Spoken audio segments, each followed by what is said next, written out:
اللہ تبارک و تعالیٰ نے ارشاد فرمایا، وہ وقت یاد کر جب ابراہیم کو ان کے رب نے کئی باتوں میں، کئی معاملات میں آزمایا۔ اس سے ایک بات معلوم ہوتی ہے کہ آپ کی بہت سی آزمائشیں ہوئی، بہت سی آزمائشیں، اور جتنی باتوں میں، جتنے امور میں انہیں آزمایا گیا فَأَتَمَّهُمْ، انہوں نے وہ ساری باتیں پوری کر دی، یعنی جملہ آزمائشوں میں وہ پورے اترے۔ اب یہ کلام الہی ہے تو اللہ تبارک و تعالیٰ ان کے جملہ آزمائشوں میں کامیاب ہونے کی گواہی خود دے رہا ہے۔ یہ ایک خاص بات ہے کہ پہلے اللہ پاک نے انہیں آزمایا، طرح طرح کی آزمائشیں دی، وہ ان سب میں پورے اترے، اور اب حضور علیہ السلام کو اور آقا علیہ السلام کی امت کو حضور کی وساطت سے اللہ پاک اپنی گواہی اور شہادت کے ساتھ بتا بھی خود رہا ہے کہ میں نے آزمایا اور وہ سب میں کامیاب ہو گئے۔ آزمائشیں بہت سی ہیں جو آپ جانتے بھی ہیں۔ ایک آزمائش تو خود یہ ہے کہ سیدنا ابراہیم علیہ السلام اپنے وطن سے نکلے، اور اصل وطن ان کا معلوم ہے کون سا ہے؟ چلو تھوڑا سا کوئز پروگرام کرتے ہیں، بولی اصل وطن کہاں تھا؟ جی عراق۔ چلو ماشاءاللہ کامیاب ہو۔ عراق میں وہ ایک جگہ ہے، بغداد سے کربلا اور نجف اشرف کی طرف جائیں، یا نجف اشرف کربلا سے واپس آئیں تو رستے میں کوفہ آتا ہے جہاں حضرت مسلم بن عقیل کا مزار ہے۔ اس کوفہ کے پاس سے ایک سڑک جاتی ہے بابل کی۔ یہ جو جگہ تھی یہ نمرودوں کا پایا تخت تھا، نمارید۔ اب نمرود کوئی ایک نہیں تھا، یہ ان کے بادشاہوں کا ٹائٹل تھا نمرود، جیسے مصر کے بادشاہوں کا پرانے وقت میں ٹائٹل تھا فرعون۔ تو فرعون کسی ایک شخص کا نام نہیں، یہ ٹائٹل تھا، کئی فرعون ہو گزرے تو انہیں فرائین مصر کہتے ہیں، فرائنہ بھی کہتے ہیں، فرائین بھی۔ اس طرح یہ نمرود تھے، ٹائٹل تھا۔ تو بابل کی بادشاہ تھی، اور یہ بات توجہ طلب ہے کہ جو ہیومن نون ہسٹری ہے، کیا انسانوں کی جو معلوم تاریخ ہے، نون ہسٹری، وہ بابل سے شروع ہوتی ہے۔ بابل سے پہلے جو تاریخ گزری، جس میں انبیاء علیہ السلام بھی آئے، سیدنا نوح علیہ السلام بھی ہوئے، طوفان نوح بھی آیا، اور ادریس علیہ السلام اور شیس علیہ السلام، آدم علیہ السلام تک، جو ابراہیم علیہ السلام سے اوپر جو تاریخ ہے آدم علیہ السلام تک، وہ تاریخ نون ہسٹری نہیں ہے، یعنی اس تاریخ کا واضح ثبوت اور ریلائبل ہسٹوریکل ریکارڈز نہیں ہیں۔ لہذا تاریخ کی زبان میں اس پیریڈ کو پری ہسٹورک پیریڈ کہتے ہیں۔ کیا؟ پری ہسٹورک پیریڈ کہتے ہیں۔ یہ چیزیں معلومات کی ساتھ ساتھ اس لیے بتا دیا کرتا ہوں کہ جہاں تبلیغ ہوتی ہے، تربیت ہوتی ہے، درس ہوتا ہے، تھوڑی سی پروفیسری بھی کر دیتا ہوں آپ کے ساتھ، کیا سبجیکٹ ہونے کے ناطے، تاکہ آپ کو ایک پورے مضمون کا جو آگا پیچھا کانٹیکسٹ ہے، اس کا ما قبل ما بعد، اس کا تھوڑا سا آپ کو ویژن کلیئر ہو جائے، معلومات۔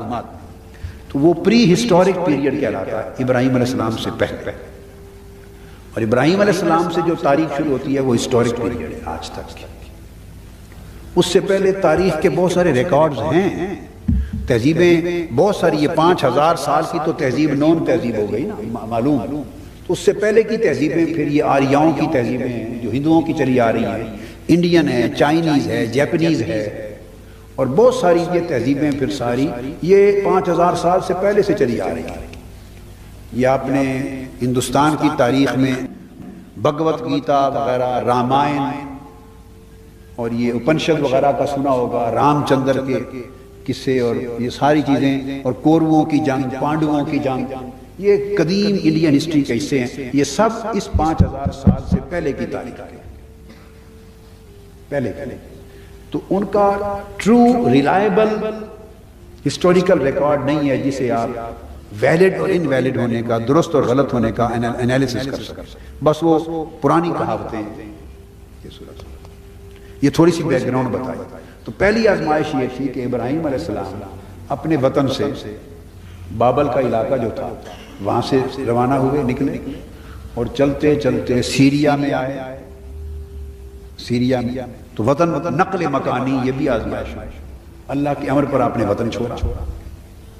سیریا میں پھر الٹیمیٹلی آ کے سیٹل ہوئے. حلب ایک جگہ ہے. کیا آپ حلب شہر کا نام تو سنا ہے کہ نہیں؟ کیپٹل دمشق ہے اور ایک بڑا خوبصورت شہر ہے حلب. حلب اور حلیب یہ دودھ کے لیے، ان الفاظ کا تعلق دودھ کے ساتھ. تو یہاں آ کے سیٹل ہوئے. آپ کے پاس بکریوں کا ریور تھا بہت بڑا. ہر آنے والے مہمان کو دودھ دو کے پلاتے تھے. اس دودھ دو کے پلانے کی وجہ سے اس شہر کا نام حلب پڑ گیا، دودھ والی جگہ. اس شہر کے بانی سیدنا ابراہیم علیہ السلام. اور وہاں حلب میں پتھر بھی ایک موجود ہے جس پہ سیدنا ابراہیم علیہ السلام کے قدم مبارک کے نشان لگے ہوئے. نیچے تہ میں اتر کے زیر زمین تہ خانہ غار کی طرح اس میں وہ پتھر ہے، اور میں نے اس پتھر کی بھی زیارت کی ہوئی ہے. آپ کے قدم مبارک، ایک قدم مبارک جو معروف ہے، اس کے بارے میں ہسٹوریکلی آپ تصدیق تو نہیں کر سکتے، مگر جو مصدقہ قرآن کی تصدیق سے ہے وہ مقام ابراہیم ہے جو کعبۃ اللہ میں ہے. اس طرح وہاں سے گئے، پھر آپ اردن اور پھر بیت المقدس میں. تو بیت المقدس جو ہے اس کے ساتھ ایک شہر ہے چند میلوں کے فاصلے پر، الخلیل. کیا نام ہے؟ پھر وہاں مقیم ہوئے، وہیں قیام رہا، اور آپ کی وہیں وفات ہو گئی، اور آپ کا مزار مبارک بھی وہیں ہے ابراہیم علیہ السلام. تو پیدائش بابل کے علاقے میں عراق میں، اور وفات اور مزار اقدس اس وقت بیت المقدس فلسطین جو پرانا تھا، کنعان اور فلسطین. پرانا نام کنعان تھا اس خطے کا. تو فلسطین میں الخلیل شہر میں آپ کا مزار اقدس ہے، آپ کا حرم مبارک ہے. تو یہ وہاں سے چلے اور کئی ملک آج کی باؤنڈریز میں نقل مکانی اور ہجرت کرتے ہوئے کرتے کرتے وہاں جا پہنچے. یہ بھی آزمائش تھی اور پورے اترے. پھر آپ کا صاحبزادہ ہو گیا، بڑے بیٹے تھے پہلی زوجہ سے، حضرت سارہ سے، حضرت اسحاق. پھر آپ کی زوجہ ہوگی حضرت ہاجرہ. یہ پہلی زوجہ تھی، یہ پہلی تھی. تو ان کی شادی بعد میں ہوئی. تو ان سے سیدنا اسماعیل علیہ السلام تھے، ان سے سیدنا اسحاق علیہ السلام ہوئے. تو پھر اللہ کا امر ہوا تو اپنی زوجہ اور چھوٹے سے معصوم بچے دونوں کو لے کر حکم ہوا کہ اب انہیں ہجرت کرا دیں. تو تھی آزمائش، مگر آزمائش کے پیچھے ایک راز الہی کار فرما تھا. انہیں نقل مکانی کرائی وہاں سے، اور مکہ معظمہ کی جو وادی ہے اس میں آ کے سیٹل کرا دیا. بے آب و گیا ریگستان تھا، نہ پانی، نہ مخلوق، نہ آبادی، نہ زراعت، کچھ بھی نہ تھا. خشک پہاڑ تھے اور بغیر کسی آبادی، پانی کے، سبزے کے وہ میدان تھا. وادٍ غیر ذی زرع، زراعت کے قابل بھی نہیں تھی. تو پہاڑوں میں، خشک پہاڑوں میں، بیابانوں میں آپ اللہ کے امر سے ان کو چھوڑ دیا. پھر کبھی کبھی جا کے آپ ان کے جوان ہونے تک سال میں ایک مرتبہ یا جب کبھی موقع ہوتا تو آپ جا کے مل آتے، خیریت پوچھتے. تو یہ ایک معصوم بچہ ہو، چھوٹا پیارا، اور یہ بھی پتا ہو کہ یہ پیغمبر بھی بننے والا ہے، اور یہ بھی اس کا من جانب اللہ ادراک اور معرفت ہو کہ پیغمبر بھی وہ کہ جس سے محمد مصطفیٰ صلی اللہ علیہ وسلم جس کی نسل سے پیدا ہونے والے ہیں. کہ پیغمبر کو جب آزمائش کے حکم دیا جاتا ہے تو اسے یہ اللہ پاک پھر یہ بھی ودیت کر دیتا ہے اس کی بصیرت اور اس کی حقیقت کو بعد ازاں کہ یہ اس کی اہمیت کیا ہونے کیا بات ہے. وہ بھی آزمائش ہوئی. اس آزمائش میں بھی پورا اترے. اس میں بھی اترے کہ جب شروع میں تھے نمرود کے پاس بابل سے نکلنے سے قبل، تو نمرود میں جب وہ آگ کا پورا چتا جلا دیا اور آپ کو اس میں ڈال دیا. آپ نے جب ان کے بت مار کاٹ دیے تھے تو آگ میں کود گئے، شعلے بھڑک اٹھ رہے تھے. قریب بھی کوئی انسانی جسم آئے تو سلامت نہ بچے، تو آگ میں کود گئے، اللہ کا امر تھا۔ تو اللہ پاک نے فرمایا، ہم نے حکم دیا یا نار کونی بردن وسلاما علی ابراہیم، اے آگ، ہم نے فرمایا اے آگ ٹھنڈی ہو جا اور سلامتی والی ہو جا ہمارے ابراہیم پر، ٹھنڈی ہو جا تاکہ تو جلا نہ سکے، اور سلامتی والی ہو جا تاکہ وہ ٹھٹھرنے ہی نہ لگ جائے، انہیں سکون اور حفاظت بھی ہو، سلامت ہے ابراہیم پر۔ یہ تو بعد کی بات ہے، آپ تو گر گئے، اور فرشتے نے آگے کہا حکم دے تو میں اس آگ کو بجھا دوں۔ فرمایا پھر آزمائش کیسے ہوئی؟ تیری مدد لے کے آگ بجھا ڈالوں، تو مولا کی جو آزمائش آئی ہوئی ہے اس میں پورا کیسے ہوتا ہے؟ یہ امر ہے اللہ کا، نہیں اس کو چلنے دے۔ تو پھر اللہ پاک نے اس میں بھی کامیاب کیا، پھر جوان ہو گئے، تو پھر بیٹے کے لیے حکم آیا جس کا ذکر علامہ ظہیر احمد نقشبندی صاحبزادہ ظہیر احمد نقشبندی کر رہے تھے، تو پھر بیٹے کی ذبح کا حکم آ گیا۔ یہ بھی آزمائش تھی، اور ساری آزمائشوں سے کڑی اور انتہا تھی آزمائش۔ اس کے علاوہ بھی تھی، یہ میں نے موٹی موٹی چار بتا دی۔ ذبح کا حکم آ گیا، تو پوچھا بیٹے کیا خیال ہے؟ یا ابت افعل ما تؤمر، ابا جان اللہ نے جو امر فرمایا ہے بس آپ کر ڈالیے، ستجدنی انشاء اللہ من الصابرین، اللہ نے چاہا تو آپ مجھے صبر کرنے والوں میں پائیں گے۔ تو فرمایا اب یہاں بھی ایک راز کی بات ہے، اس آزمائش میں بھی پورے اترے، پھر لٹایا، انہوں نے تو ذبح کر ڈالا، لیکن اللہ پاک نے اس کا بدل کر دیا، فدیہ کر دیا، اور وہ فدیہ کر دیا، دمبا ذبح ہو گیا، اور امت مسلمہ کے لیے اس کو سنت ابراہیم کے تحت عید الاضحیٰ میں کے دن اس کی ذبح کو سنت ابراہیم بنا دیا، سنت خلیل بنا دیا، اللہ کے دوست کی سنت۔ اور پھر آج خواجہ پیر غالب لاہوری صاحب اس کے تحت پھر ذبح کرتے ہیں بکرے، اور ان کے مریدین اور خلفاء اب اسی سنت کو ان کے اوپر دوبارہ جاری کرنا چاہتے ہیں، زندہ کرنا چاہتے ہیں کہ سنت اسماعیلی ان پر پوری کی جائے۔ اب دیکھیے اگر ایسا وقت آیا تو اللہ پاک ان کو بھی بچاتا ہے فدیہ کے ذریعے، یا تمام ہی ہو جاتا ہے معاملہ۔ تو یہ سب آزمائشوں میں پورے اترے، اور جو توجہ طلب نقطہ ہے تربیت کا وہ یہ کہ آپ پوچھتے ہیں اے اسماعیل اللہ نے مجھے حکم دیا ہے، خواب میں حکم آیا تھا، اور پیغمبر کا خواب وہی ہوتی ہے، حکم ہوتا ہے، امر ہوتا ہے۔ مومنوں کا خواب اگر ہمیں آئے اور خواب سچا ہو، نیک اور صالح خواب ہو، تو وہ رہنمائی ہوتا ہے، اور پیغمبر کو خواب آئے تو وہ امر الہی ہوتا ہے، وحی الہی بھی ہوتا ہے، اللہ کا حکم ہوتا ہے۔ پوچھا یہ حکم ہوا ہے اللہ کا، تو تیری کیا رائے ہے؟ تو آگے وہ جواب دیتے ہیں یا ابت افعل ما تؤمر، ابا جان اللہ نے جو حکم آپ کو دیا ہے آپ کر دیجئے۔ اور آداب کیا ہے؟ اگلا جملہ توجہ طلب ہے، یہ نہیں فرمایا کہ میں صبر کروں گا،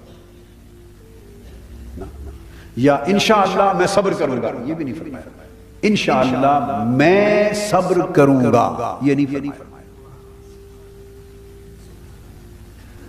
میں آ جاتی ہے کیا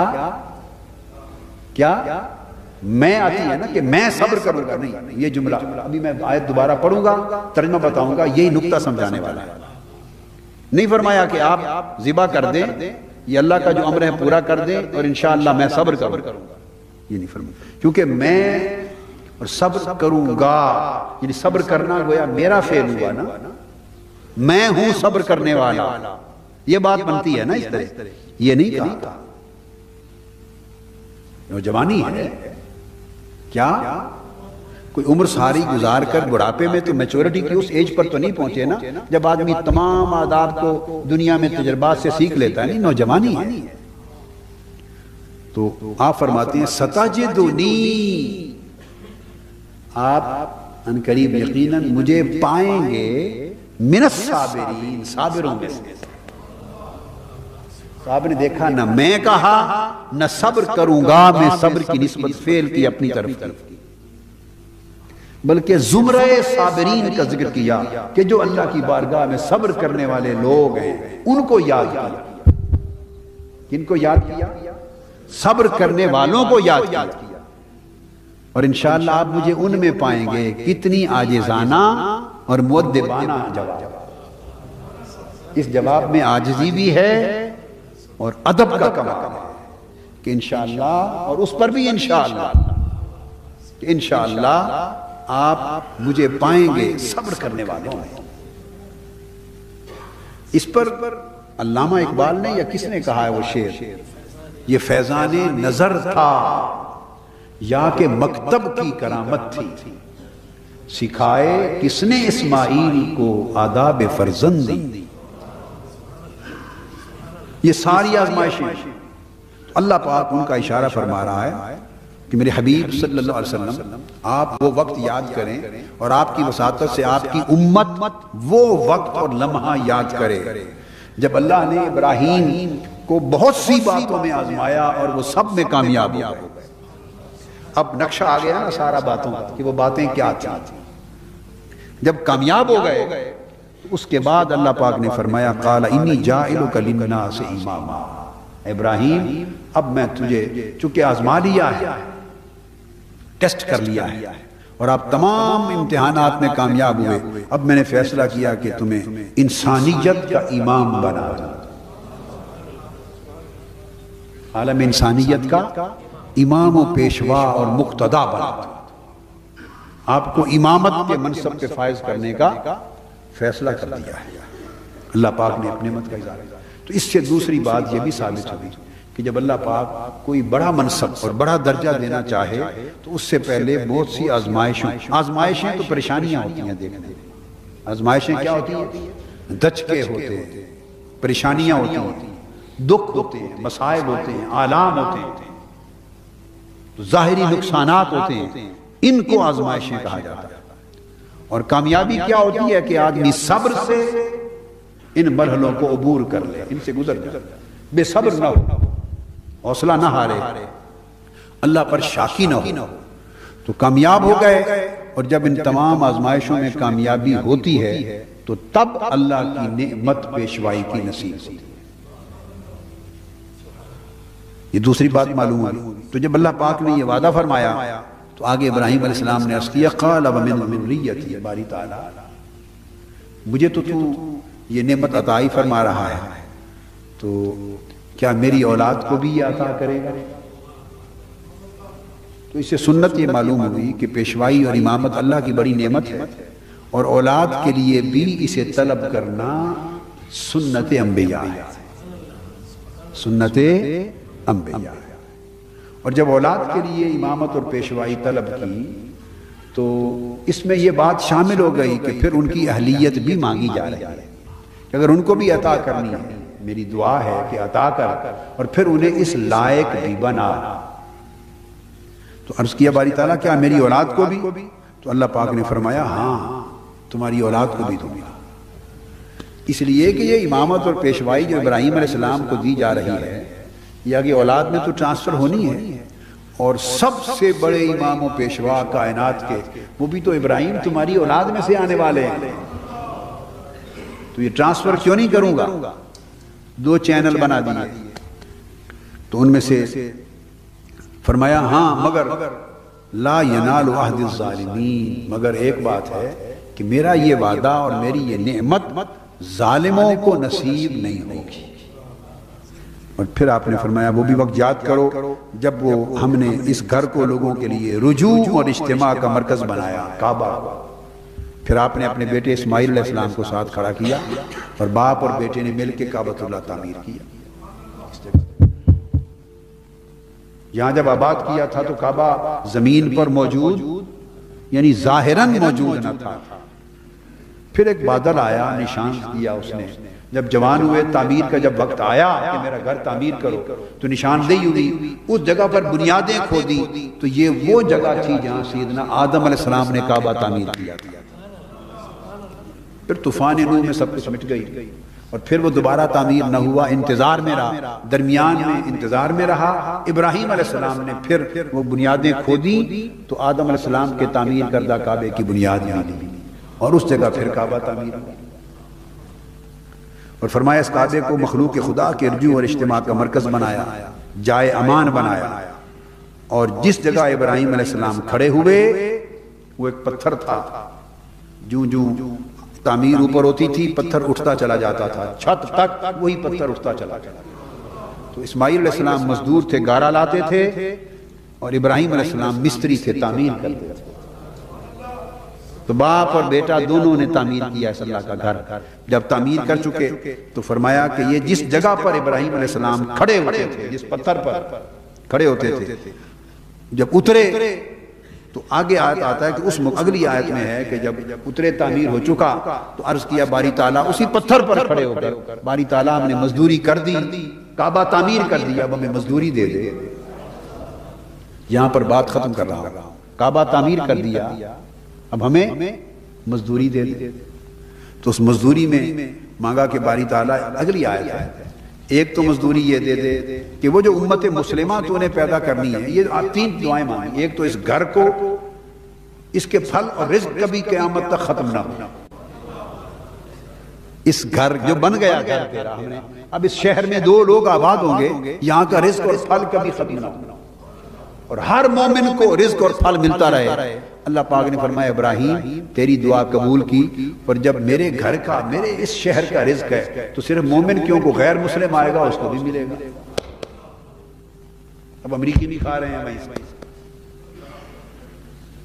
ابراہیم علیہ السلام نہیں کھلانا چاہتے تھے، انہوں نے کہا تھا من آمن منہم باللہ والیوم الاخر، صرف مومنوں کو کھلا، وہ بادشاہ ہے، وہ رب کائنات ہے، رب العالمین ہے، اس نے ایکسٹینڈ کر دیا چلو تو کافر بھی کھائیں گے۔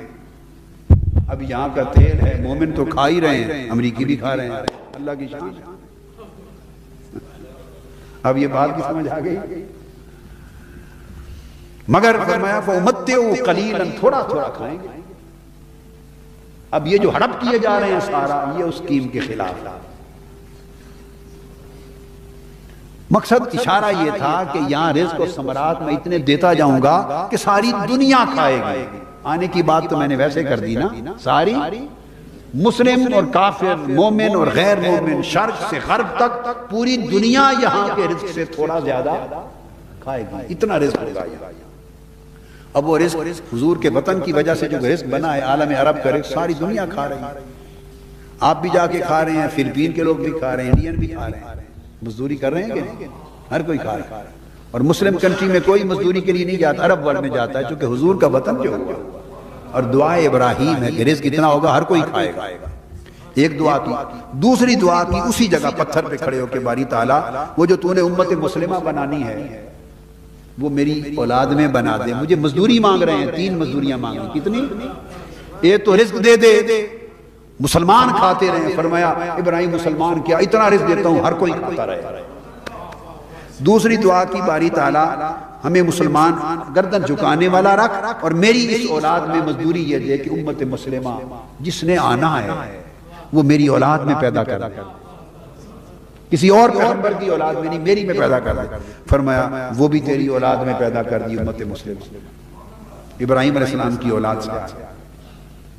2 اور تیسری دعا کی ربنا وابعث فیہم رسولا، اور وہ جو ہر کوئی پیچھے سے آدم علیہ السلام سے اب تک بتاتا چلا آ رہا ہے کہ تیرے محبوب نے آنا ہے، تیرے باری تعالیٰ میری آخری دعا یہ اس محبوب کو بھی میری اولاد میں پیدا کر، اس محبوب کو بھی وابعث فیہم رسولا منہم، اس امت مسلمہ کو جو میری ذریت اور میری نسل سے ہو، اپنے محبوب کو بھی میری نسل میں سے پیدا کر دے۔ ابراہیم علیہ السلام سے ہم پوچھتے ہیں یہ اپنی اولاد اور اپنی نسل سے حضور کا پیدا ہونا کیوں مانگا؟ کیا کہ وہ بھی میری اولاد میں دے دے، سب کچھ ہی آپ کی اولاد میں؟ تو فرماتے ہیں، وہ جواب دیتے ہیں زبان حال سے، اس لیے مانگا کہ قیامت کے دن میں محمد کا دادا کہلاؤں گا، صلی اللہ علیہ وسلم، صلی اللہ علیہ وسلم۔ ہر پیغمبر آ رہا ہوگا نا، اور ہر ایک کی کوئی نہ کوئی اسپیشیلٹی ہوگی، پیکیولیرٹی ہوگی، سگنیفیکنس ہوگی، کوئی پہچان ہوگی کہ یہ کون ہے، یہ وہ ہے، یہ کون ہے جی، یہ وہ ہے۔ یہ اسحاق علیہ السلام آ رہے ہیں، پتہ آپ کو یوسف علیہ السلام کے بعد، یہ سلیمان اور داؤد کے، یہ ہر ایک کی ایک اپنی پہچان ہوگی۔ تو اگر مولا وہ محبوب محمد آخر الزمان صلی اللہ علیہ وسلم اگر میری اولاد میں ہوگا تو ہر کوئی اپنی پہچان سے آئے گا۔ تو جب یہ میری اولاد میں ہوں گے تو کوئی پوچھے گا یہ ابراہیم کون ہے، تو پھر میں یہ نہیں کہوں گا اسماعیل اور اسحاق کا والد، نہیں، نہ، یہ کون ہے، میں کہوں گا محمد کا دادا صلی اللہ علیہ وسلم، اور دنیا بھی جانے گی محمد کا دادا صلی اللہ علیہ وسلم، تو وہ بھی میری اولاد میں دے دے۔ تو اللہ پاک نے فرمایا ابراہیم تو نے یہی کھڑے ہو کر 3 چیزیں مانگی، تجھے تینوں عطا کر دی، تینوں۔ اب کیا ہوا، چونکہ آقا علیہ السلام کو جب مانگا کہ مولا حضور کو مجھے دے دے، میری اولاد میں دے دے، اور دعا قبول ہو گئی، تو چونکہ حضور کو مانگا اس پتھر پہ کھڑے ہو کر، جس پر کھڑے ہو کے کعبہ تعمیر کیا تھا، اتر آئے۔ تو یہ باتیں تو اللہ اور اس کے پیغمبر ابراہیم کے درمیان ہو گئیں۔ اترے تو دیکھا کہ پتھر پگھل چکا تھا اور اس پر ابراہیم علیہ السلام کے دونوں قدموں کے نشان سب تھے۔ باری تعالیٰ یہ کیا ہو گیا، یہ پتھر پہ میرے قدموں کے نشان جم گئے، نیچے پگھل گیا، سب تو گئے، یہ کیوں؟ پر میں ابراہیم اب یہ پوچھتا ہے تو بتا ہی دیتے ہیں۔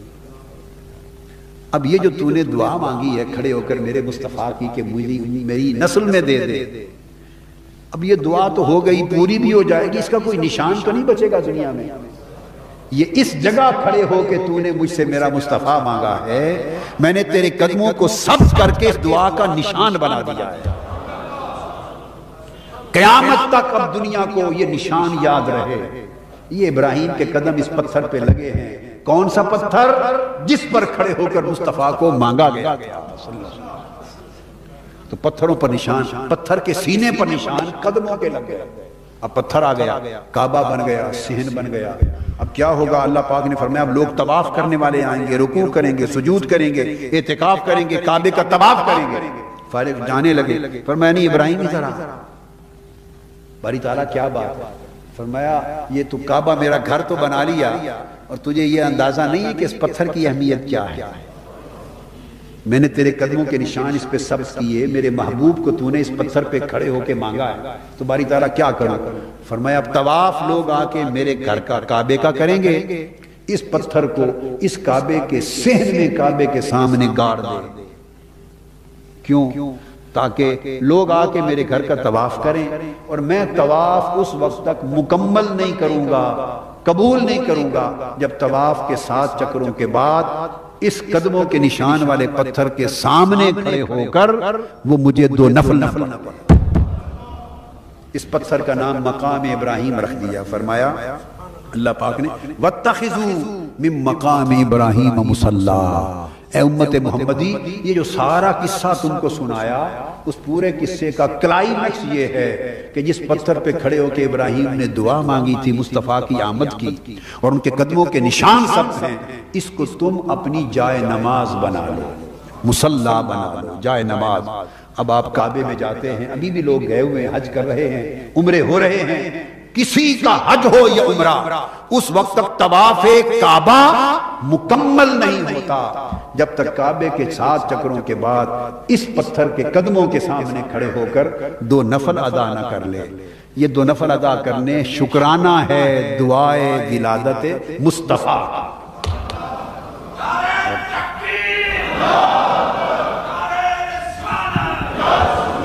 توحید۔ تو جب آقا علیہ السلام بات ختم ہوئی، جب آقا علیہ السلام آ گئے اور مکہ فتح ہو گیا، تو 360 پتھر بتوں کے استھان کعبے کے صحن میں تھے۔ کتنے؟ اور ان کے علاوہ 361 آخری ایک پتھر یہ بھی تھا جس پہ قدموں کے نشان تھے۔ یہ بات سمجھنے والی آخری۔ تو کل کتنے پتھر ہوئے؟ 361 پتھر تھے، 60 نہیں تھے۔ درست کر لیں کتاب۔ 361 پتھر تھے۔ حکم ہوا محبوب ان سارے پتھروں کو اب توحید کا راج ہوگا۔ کیا؟ اب شرک گیا، اب توحید کا راج ہوگا۔ تو توحید یہ ہے کہ میرے گھر سے سارے پتھر نکال کے پھینک دو، میرے گھر کو پتھروں سے پاک کر دو۔ 360 پتھر نکال کے پھینک چکے. اس پتھر کی باری آئی، یاد تھا تو یہ بھی پتھر، وہ بھی پتھر تھے، یہ بھی پتھر. فرمایا ان پتھروں کو 360 پتھروں کو نکال پھینکنا توحید ہے، اور یہ فرمایا اس پتھر کو برقرار رکھنا توحید ہے. قربان جائیں مولا، قربان جائیں تیری توحید کے نظارے. کبھی پتھروں سے گھر کو پاک کرنا توحید ہے، کبھی ایک پتھر تیرے گھر میں گاڑ دینا توحید ہے، کبھی پتھر نکالنا توحید ہے، کبھی پتھر کے سامنے نفل پڑھنا توحید ہے. باری تعالیٰ تیرا نظام کیا ہے؟ وہ فرمایا ان پتھروں کی نسبت میرے محبوب سے نہ تھی، بتوں سے تھی، وہ شرک ہو گیا. اس پتھر کی نسبت میرے محبوب سے ہے، یہ پتھر ہو کر بھی توحید ہو گیا، پتھر ہو کر بھی توحید ہو گیا. تو دیکھیے اب سارے پتھر لا تعلق کر دیے، پھینک دیے، ان کو گلیوں میں پھینک دو، ان سے واسطہ کوئی نہیں. اور 2 پتھر ایسے ہیں کہ ایک کو کعبے کی دیوار میں گاڑ دیا اور فرمایا جب طواف کرو جا کے چوما کرو. ایک پتھر چوما جا رہا ہے، ایک پتھر حالت نماز میں سامنے رکھا جا رہا ہے. تو کہیں پتھروں کو چومنا توحید ہے، کہیں پتھروں کا احترام کرنا توحید ہے، کہیں پتھروں کو اٹھا کے پھینک دینا توحید ہے. تو پتہ چلا کہ توحید کا رگڑا ایک جیسا نہیں ہوتا، وہ دیکھ دیکھ کر معاملہ کیا جاتا ہے. بغیر نسبت والے ہوں تو ان کو نکال دینا توحید ہوتا ہے، نسبت والے ہوں تو سینے سے لگا رکھنا توحید ہوتا ہے. اللہ پاک اس فہم اور بصیرت کو آپ تک پہنچائے اور اس کو